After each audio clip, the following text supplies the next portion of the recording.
வணக்கம் நண்பர்களே. சப்ஸ்கிரைப் செய்யாத நண்பர்கள் சப்ஸ்கிரைப் பட்டனை கிளிக் செய்யுங்க. அப்படியே பக்கத்தில் இருக்கிற பெல் பட்டனையும் கிளிக் செய்யுங்க. Hello everyone. I'll start with a famous quote.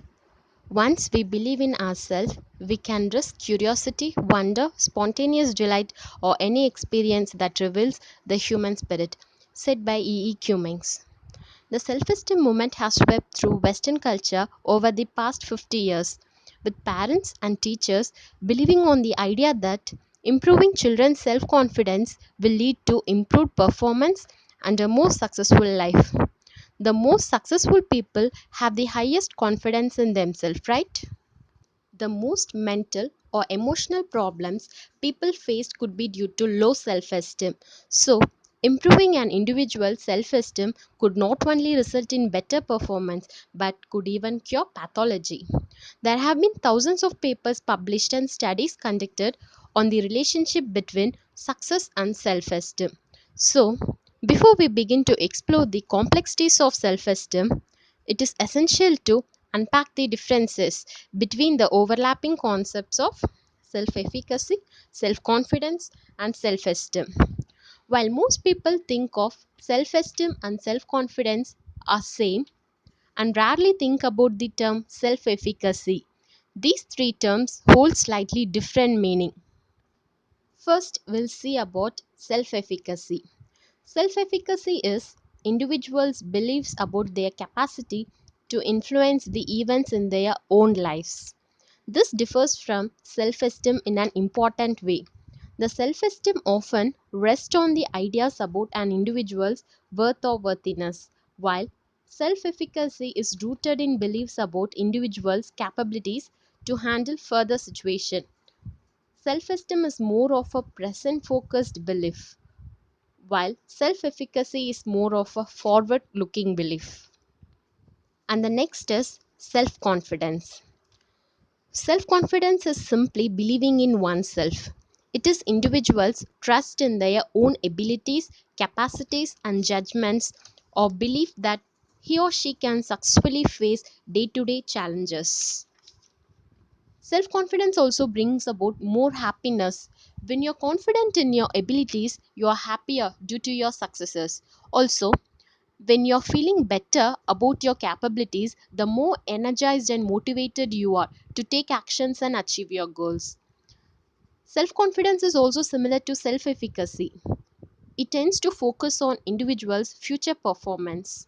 However, it seems to be based on prior performance, so it also focuses on the past. And the next is self esteem. It is relatively stable belief about one's overall self worth. It is influenced by many different factors and is relatively difficult to change. What about those who have too much self esteem? Narcissism is a result of having too much self esteem. A psychological definition would be an extreme amount of selfishness with a grandiose view of one's own talents and a craving for admiration is referred to as too much of self esteem. Self esteem at high and low levels can be damaging, so it is important to strike a balance in the middle.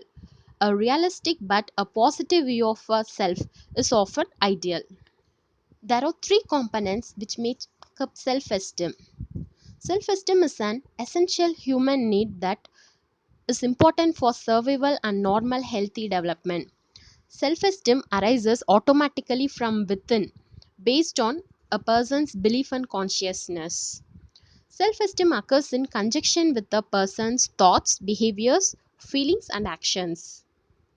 Self confidence and self esteem are too closely related to each other. Both are based on past experience and both looking forward at future performance.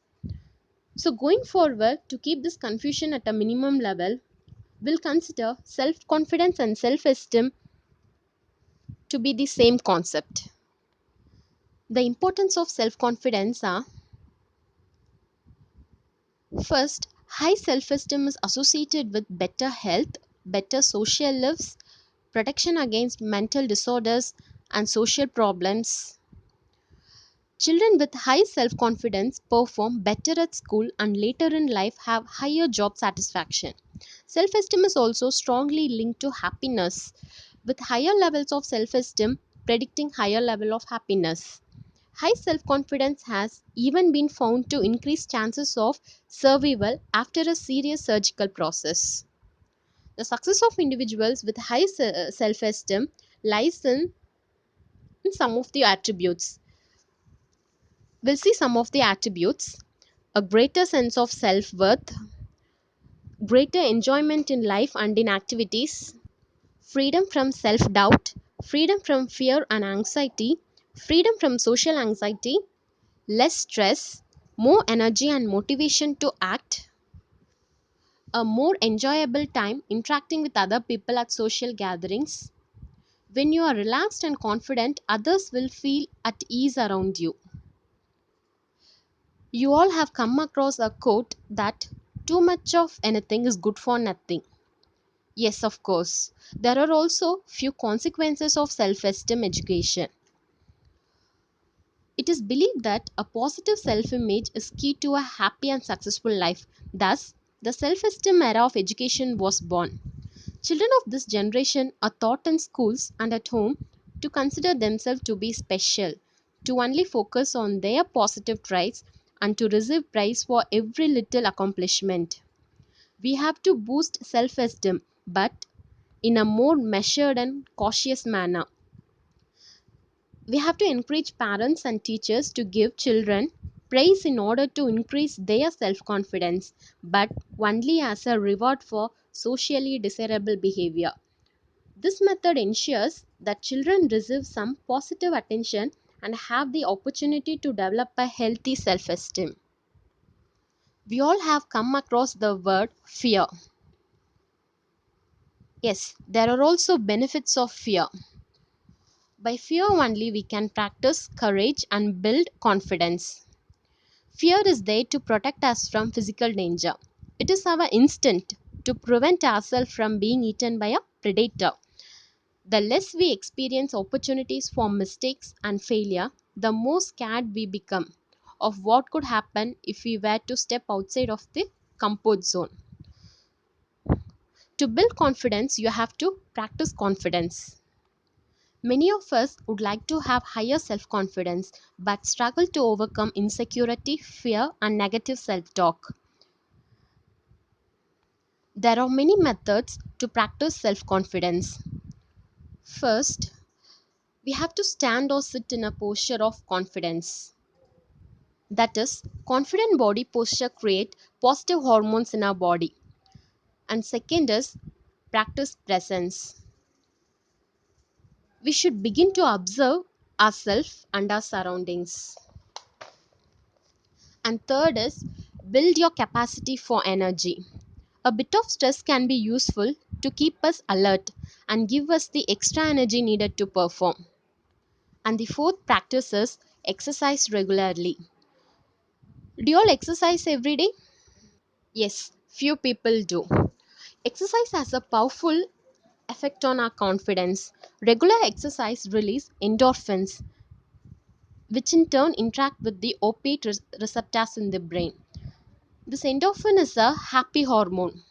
This brings a type of pleasurable state of mind, and in turn, you will view yourself in a more positive light. And the fifth practice is visualize. Visualize is nothing, you have to imagine confidence. Just close your eyes and relax your body completely.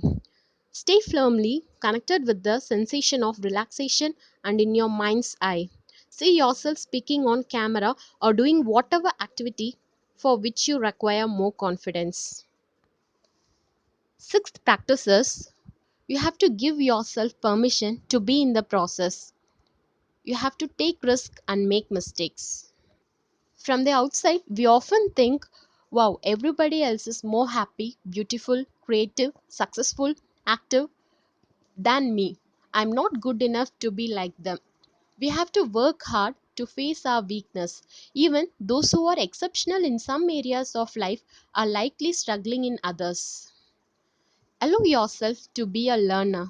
Trust that it's It's okay not to be perfect. In fact, you will likely provide inspiration to others in similar situations. When breaking out of your comfort zone and starting something new, you are expanding your own limitations. And when you successfully complete something that is out of your confidence zone, you are building confidence in yourself. And the seventh practice is clarify your goals. The SMART goal system offers a guideline for goal setting. SMART, SMART, which stands for specific, measurable, attainable, relevant, and time bound. These type of goals lead to greater and more consistent achievement. When considering what goals you'd like to set for yourself, it may be helpful to start big, considering your core values and life goals. Happiness does not simply happen to us. It's something that we make happen, and it comes from doing our best. And the eighth practice is speak well to yourself. You only know better about yourself. So speak to yourself with self compassion, kindness, and encouragement.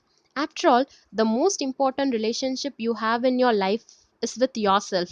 So make it a good one. And the ninth practice is ask for help and offer help to others. Many of us struggle to ask for help due to fear of rejection or being seen as incompetent. A sense of belonging within our social system is fundamental to a personal well being. At last, there is a take home message. The bottom line is that a healthy sense of self confidence is not something that we achieve once. We should have it for our rest of our lives. When we understand the sources of healthy self confidence, we can always work on cultivating it within ourselves. So be alert and create confidence in yourself. Thank you. Tamil data சேனலை பார்த்தமைக்கு நன்றி. Subscribe பண்ணுங்கள், like பண்ணுங்கள், share பண்ணுங்கள். தவறாமல் உங்கள் கருத்துக்களை comment பாக்ஸில் post பண்ணுங்கள். நன்றி.